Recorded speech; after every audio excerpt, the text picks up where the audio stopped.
it's interesting that you played that clip because he allegedly had a very bad reputation from TNA and NWA. So he was. That's the one. And he was brought in known that this guy has kind of a rep, but he's really skilled. Mm-hmm. So he was brought in, obviously, into WWE, became a huge deal. You've noticed how recently he went from being on the Roman Reigns level to rapidly brought back down. That's that real life reputation, and allegedly don't expect any changes. I think that he had his window, he blew it behind the scenes, and allegedly he's now just going to be one of the older guys in the mid card. So what is the attitude problems? What are the alleged things that he may or may not be doing backstage, or what's the attitude like? Like where does the bad rep come from? Well, basically, in TNA, he had a reputation for he infamously refused to work with Tessa Blanchard, and I get that because of the size difference. Like if this was real, all that, but that's not the only thing. And basically, it's kind of like overconfidence, cocky boastfulness, all that type of. And Jim Cornette himself, if you ever heard of that, cock. Yeah. Thank you. You buy. Boom. Thank you, my wife. Bye. He has kind of confirmed that he's got himself hate with Triple H, allegedly. So I think, and basically the problem that WWE, well, not the problem that the wrestlers have right now is that WWE have so many wrestlers on the conveyor belt that are ready to go. That it's like if you help us, like right, then you're gone. You're in your 40s.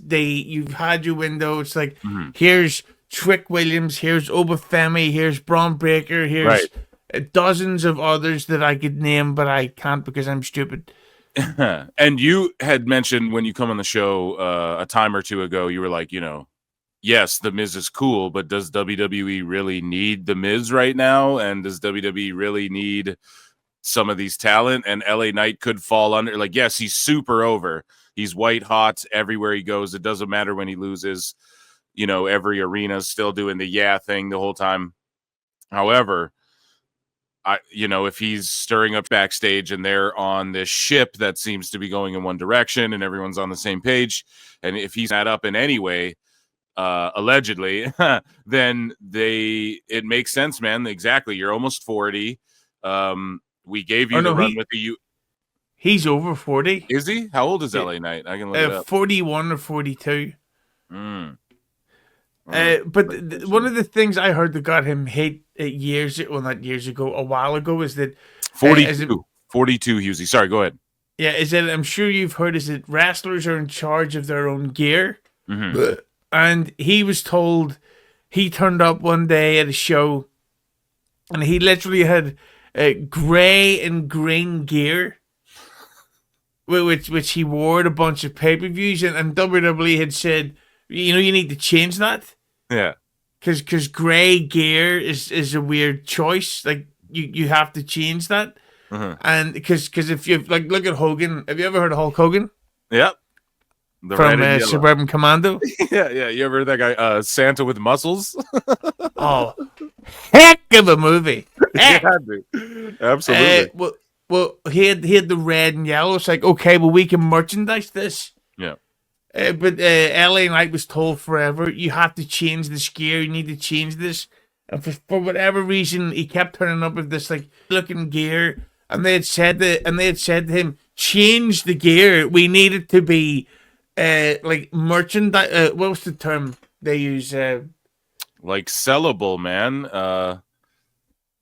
Like franchisable is the term they use. Marketable. They need to sell it. That makes sense, dude. So is that when he switched to the red and yellow and that sort of thing? Yeah, it makes sense. And apparently LA Knight did that for a while.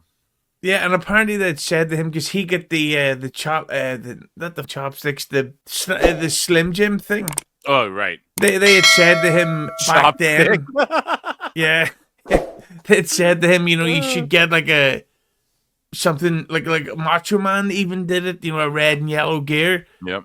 Get, and it took too long, and now it's got to the point where it's sort of like, listen, thank you very much, but when you've got a guy like Jacob Fatu specifically, who, and as mental as it sounds, could pretty much headline WrestleMania, Yep. and people wouldn't go, "What the?" It's like, well, LA Knight, you stupid, like you're getting paid well, I'm sure, but you're a silly goose. Pardon my French. Yeah, that's to steal a quote from Dave Meltzer, silly goose. Yeah, I developed the ability to do a Dave Meltzer impression over the day. Can I suck your cock, Kenny? Or Best guys, Tony Khan. I hate him, by the way. Okay. Meltzer. Dave. Oh, you hate him. Good. Well, you're on the train, dude. Tell me about it.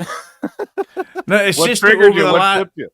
it's just over the last couple of weeks, and it's like, and he keeps saying, he's like, all these fans, they keep talking about AEW as if it's failing, but they're going to be profitable in 2025, and it's like, okay, how do you know?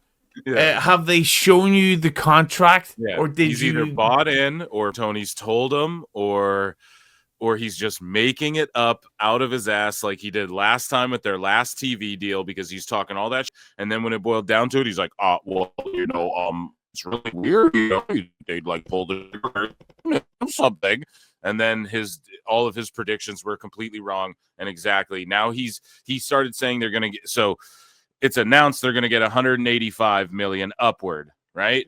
Allegedly. Well, and okay. Here's the thing about that. Yeah. Why would they get that amount of money? Okay. And why is it upward? Why can't they just say a straight number? Sorry, go ahead. Exactly, and I hate to be a mark because I'm a geek. I'm a big video game guy. Warner shut down their video game division, and this is like old news because they were losing money. So that means they weren't making money from Harry Potter, Superman, Batman, Wonder Woman. But they're like, okay, give $500 million to AEW, right? So they're paying. Sometimes their TV shows don't even get 500,000, so they're going to go, okay, 500 million for each second. Yeah, right. It's ridiculous. So and it goes back to what I was told by some guy, I can't remember, whatever his name is. I don't know. They got it from a source, and I can't say who because I don't know, but why would the two of us, Jay, I mean, why would the two of us not get along and understand what we're talking about, okay? You know what I'm saying? Yes. Yeah, dude. Right. This is the thing that I gotta say to people is that the cons have multiple billions, okay? 100 million is nothing to them. They could easily put their own money into stuff. And if you're going to put money into a company that has literally in this year alone, 2024, lost tens of billions, then they can afford to have some arsehole go, yeah, we'll take a massive donation that will ease off the loss of this Joker film. By the way, one thing I've got to give Warner's credit for, have you seen Furiosa? Holy, that is unbelievable. Yeah. But it shouldn't have existed. It should exist as much as the blockage between me and Jid Cargill's arsehole. Did you see the Superman trailer? Did I? You know what? I did see it, but I gotta be honest. I also seen the trailer for Man of Steel. Yeah. And I remember thinking, and to this day, I think Man of Steel has the greatest trailer I've ever seen for any film. And I thought, and then when I seen the film, I was like, oh, Jesus, it's terrible. Yeah. Well, Yeah, I know WBD, you were talking about, they are losing a bunch of money and their video game division, and also on the comic book side, I can speak to that. They've downsized greatly. Also, like, they shelved that Batgirl movie. They shelved the John Cena Looney Tunes movie, allegedly, for tax cuts or whatever. And Zaslav just announced he sold 30 million of his shares. And they were hiding almost 10 billion from investors. And exactly as you said, if they're able to peel off the top, let's say they get a little percentage of the pay-per-view, and let's say the people who sign up to Max, because now it's on Max, and they get their little cut for the people who sign up to that, and then the cons are willing to put money up, of course they're going to take that. There's no way they wouldn't. They're desperate right now. Let me ask you this. So do you think LA Knight lasts longer than the year 2025? Or do you think he's gone this upcoming year if you had to make a Hughezy prediction? I highly doubt he's going to be fired. But I really doubt he's going to make more than what he's making on his current contract. I think that he negotiated this deal when he was in the middle of that. Oh, well, that's one of the things that I heard allegedly, that he, and to be honest, he's not wrong, in my opinion, had said that the Roman Reigns feud was happening too soon. Yeah. Because like, what are you going to do? Like, everybody knew he's going to lose, and then if you lose that match, it's like, okay, but that's your biggest potential match. So what do you build after that? So he had protested that, but that's crazy. Yeah, there's I don't know if you listen to Keeping On 100, available on YouTube. Yeah, guys, go subscribe to that, and subscribe to Hughezy here. You guys, if you're watching, you can see on the screen. If you're listening, at Hughezy Entertainment on YouTube. Sorry, go ahead. Yeah, you pieces. I will kill you all if you don't do it. Specifically tomorrow. In Minecraft. Oh, yeah, I mean, I'm only joking. Yeah. I'm notoriously... yeah. Apparently, the plan years ago was, well, not years, but before the whole drama with CM Punk and AEW happened and him getting fired, the original plan for the following WrestleMania was Seth Rollins versus LA Knight. So they had plans to push LA Knight to the main events and beat Seth Rollins, become champion. But then obviously Punk turned up and all this happened in the meantime. Yeah. So maybe that's the reason for the drama. But anyway, so allegedly, and that's not a text, a collection of texts. I mentioned Chris Jericho earlier. For whatever reason, doesn't matter. I got told a story that back in 2021, when Bryan Danielson left AEW, or left WWE, he had said to them, listen, I would like to wait the rest of this pandemic out, and I would like to just spend the time at home, and whenever we're ready to come back, I'll come back, all that stuff, right? This is what Jericho said.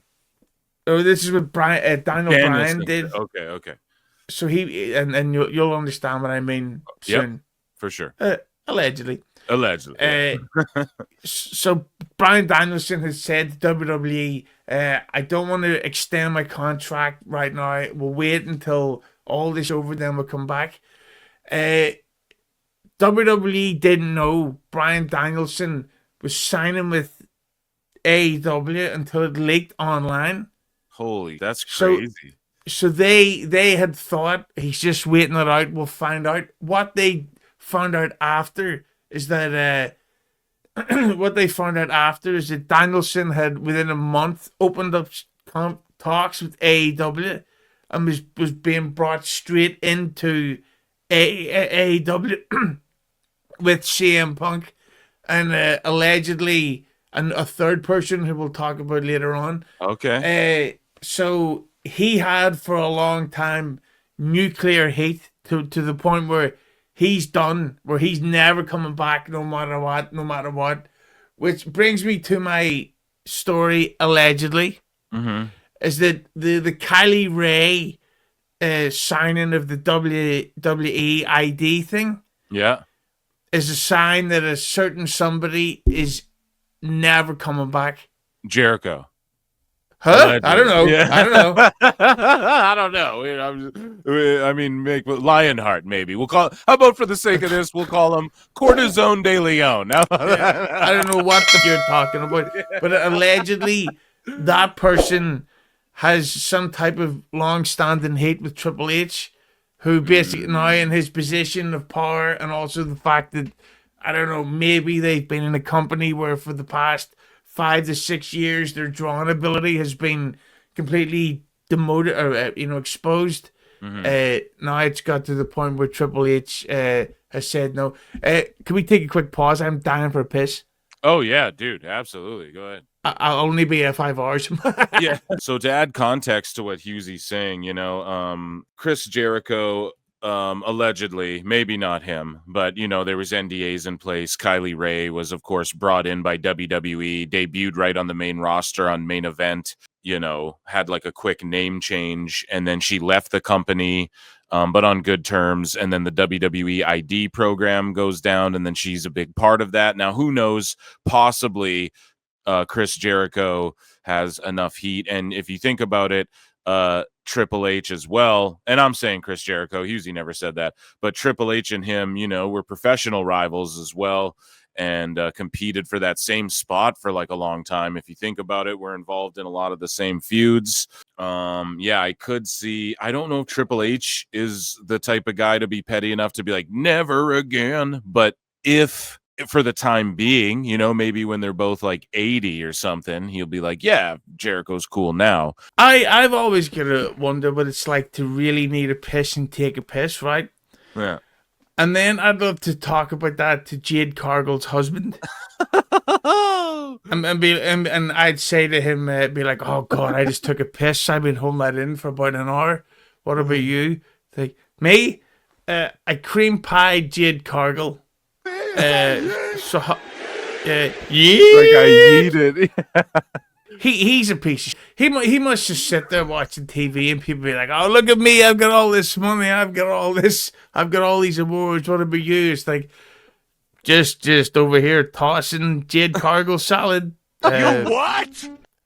Yeah, so you got money, have you? Can you buy this? Because I just, anyway. Yeah. Merry Christmas, kids. Yeah, Merry Christmas, man. Hughezy's Christmas wishes.